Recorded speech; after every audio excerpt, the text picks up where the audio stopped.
बिस्मिल्लाहिर्रहमानिर्रहीम। जी तो students, last session जो है वो हमने इस जगह पे इस क्वेश्चन पे ला के छोड़ा था। मैंने आपको ये कहा था कि हम अपनी नेक्स्ट क्लास में इस क्वेश्चन को सॉल्व करेंगे।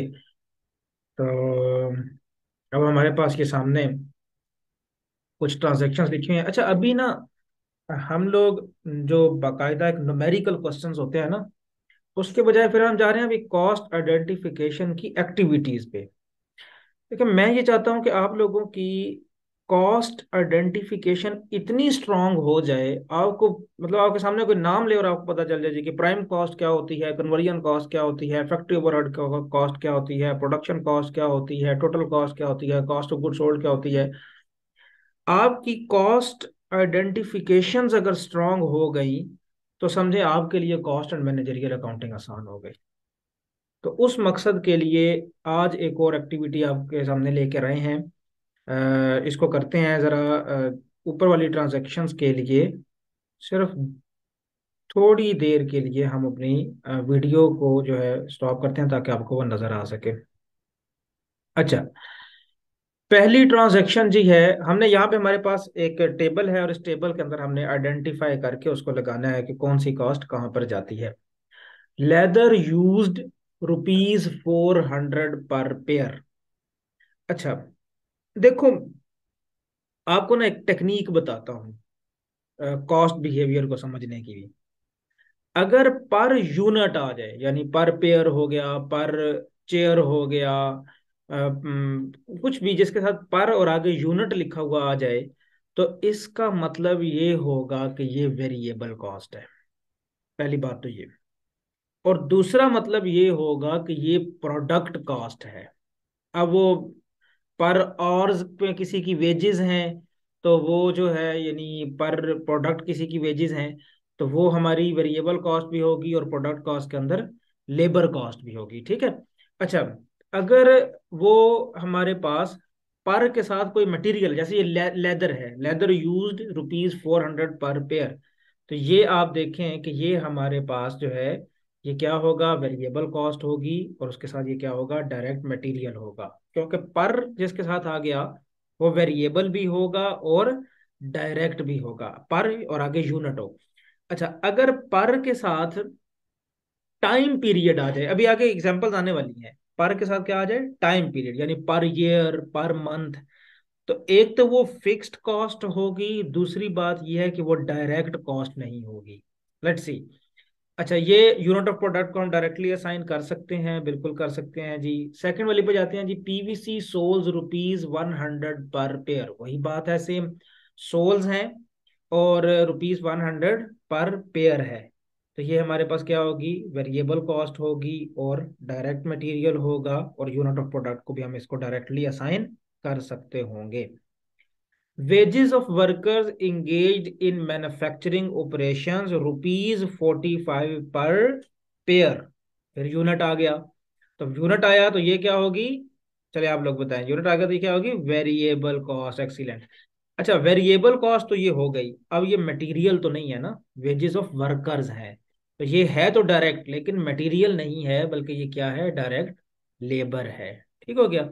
और पर, क्योंकि आगे पर के आगे यूनिट आ गया, तो हम यूनिट ऑफ प्रोडक्ट को भी ये डायरेक्टली असाइन कर सकते हैं। Very good.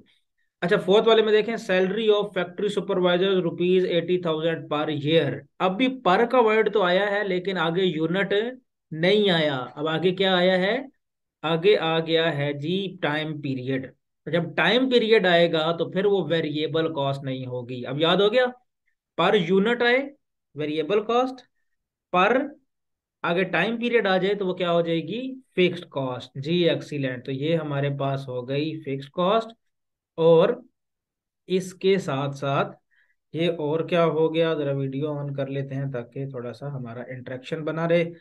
उसके साथ ये क्या हो गई, ये हो गई फैक्ट्री ओवरहेड कॉस्ट, क्योंकि सैलरी है ना, फिक्स, तो ये डायरेक्टली डायरेक्ट मटेरियल या डायरेक्ट लेबर में तो नहीं जाएगी। सैलरी है और पर ईयर है, ये पर प्रोडक्ट तो नहीं हो सकती ना, इसलिए ये कहाँ पे जाएगी, फैक्ट्री ओवरहेड में। और टू यूनिट ऑफ प्रोडक्ट को भी हम इसको इनडायरेक्टली असाइन करेंगे, ये directly to unit of product में भी नहीं जाएगी। पांचवें नंबर पे आ गया जी डेप्रिसिएशन ऑफ मशीनरी। डेप्रिसिएशन क्या होती है, वेरिएबल होती है या फिक्स होती है, डेप्रिसिएशन फिक्स होती है ना, हम कोई भी एक रेट तय कर लेते हैं, चाहे हम स्ट्रेट लाइन मेथड से कर रहे हो, डबल डिक्लाइनिंग मेथड से कर रहे हो, मैकर्स के रूल से कर रहे हो, तो डेप्रिसिएशन हमारी फिक्स हो जाती है। तो ये हो गई फिक्स कॉस्ट। अच्छा, डेप्रिसिएशन डायरेक्ट मटेरियल हो सकता है, डायरेक्ट लेबर हो सकती है? नहीं हो सकता ना। ये क्या होगा? ओवरहेड होगा। ओवरहेड होगा। अब देखना है डेप्रिसिएशन किस बिल्डिंग की है, ऑफिस की, सेलिंग वालों की, फैक्ट्री की, तो ये किस बिल्डिंग की है? ये है, बल्कि हम तो अभी पांचवा करें, डे डेप्रिसिएशन है मशीनरी की। मशीनरी भी कहाँ पे होती है? वो भी हमारी फैक्ट्री में ही होती है, और फैक्ट्री की बिल्डिंग भी फैक्ट्री पे होती है। तो पांचवा और छठा ये दोनों जो है ये बिल्कुल सेम होंगे। आपको याद होगा प्रीवियस वीडियो में हमने ये भी बात की थी कि संक कॉस्ट को जब हमने समझा था तो हमने कहा था कि depreciation is one of the best example to understand the sunk cost. ठीक है, तो संक लग गई ना ऑलरेडी, आपने एसेट परचेज कर लिया, अब आपने मतलब दोबारा कोई, ये नॉन कैश एक्सपेंस है ना, पैसे तो आपने देने नहीं है, ये संक कॉस्ट है, ये ऐसी कॉस्ट है जो ऑलरेडी आप लोग कर चुके हो। छठा मैंने आपको बताया था बिल्कुल पांचवें के साथ सेम है, तो इसमें भी हमने इसको कर लिया। अच्छा जी, एडवर्टाइजिंग एक्सपेंस 70,000 पर ईयर। अब आप लोग बताएं, पर के बाद क्या आया? यूनिट आया है या टाइम पीरियड आया है? ईयर क्या होता है? टाइम पीरियड आया ना, तो टाइम पीरियड आया तो वो कौन सी कॉस्ट होती है? Fixed cost. ये हमारे पास आ गई फिक्स कॉस्ट। और पर ईयर है तो ये क्या आ जाएगा? हमारी पीरियड कॉस्ट होगी। और इसके साथ साथ अगर हम लोग आठवें के ऊपर अब जाएं तो उसमें देखें commission of salesman 3% of sales price. अच्छा, देखें जब परसेंटेज दी होती है ना किसी चीज के ऊपर, तो वो क्योंकि जो चीज अगर वो वेरी कर रही होगी तो वो परसेंटेज भी वेरी करेगी, और अगर वो चीज फिक्स होगी तो परसेंटेज भी फिक्स होगी। देखिए मैं आपको इसकी मिसाल देता हूँ। मैंने किसी शख्स को कर्ज दे दिया 1 लाख रुपए, कर्ज फिक्स है ना, उसके ऊपर मैं 10% लेता हूँ, तो उसके ऊपर जो कैलकुलेट हो रहा है वो भी फिक्स है, हर महीने 10,000 10,000 10,000 मैं लेता रहूंगा। ठीक हो गया? अच्छा, अब अगर मैंने किसी को सेल्स के ऊपर 3% देना है, तो सेल्स तो वेरी करेंगी, कभी वो 5,000 होगी, कभी 10,000 होगी, कभी 1 लाख होगी, कभी 10 लाख होगी, कभी 5,000 होगी, कभी होगी ही नहीं, कभी अच्छा होगा, कभी काम बुरा होगा। तो सेल्स क्योंकि फिक्स नहीं है तो उसकी परसेंटेज भी फिक्स किस तरह से हो सकती है? तो ये हमेशा हमारी कमीशन जो होती है, जो परसेंटेज ऑफ सेल्स होती है, ये हमारी वेरिएबल कॉस्ट होती है। और कमीशन भी पीरियड कॉस्ट होती है, ये हम पर पीरियड इसको पे करते हैं। सही हो गया? नाइन्थ वाले में देखें जी, salary of salesman ₹1,20,000 per year. Per के आगे क्या लगा? ईयर। टाइम पीरियड लगा, टाइम पीरियड लगने की वजह से ये फिक्स कॉस्ट हो गई, और ये भी पीरियड कॉस्ट है क्योंकि पर ईयर है।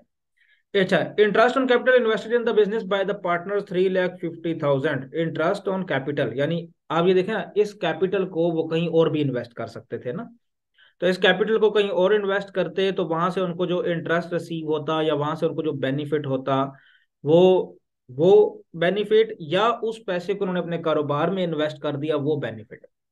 तो जब भी हम दो अल्टरनेटिव्स में से कोई एक बेनिफिट चूज करते हैं, कोई एक बेनिफिट सिलेक्ट करते हैं, तो जो बेनिफिट हमने फॉरगो किया है वो हमारी अपॉर्चुनिटी कॉस्ट बन जाती है। ठीक है? फॉर एग्जाम्पल, मेरे पास एक दुकान है कि जिसका किराया हो सकता है 5,000 रुपये पर मंथ। अब मैंने क्या किया, उस दुकान को किराए पे देने के बजाय मैंने उसमें खुद कारोबार करना शुरू कर दिया।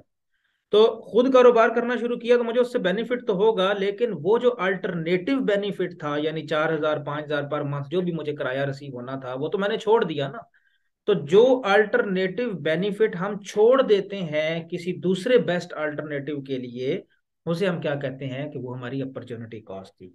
तो मेरी दुकान वाली एग्जांपल में मेरी अपॉर्चुनिटी कॉस्ट क्या होगी, ये आप लोगों ने कमेंट्स में बताना है। ठीक हो गया?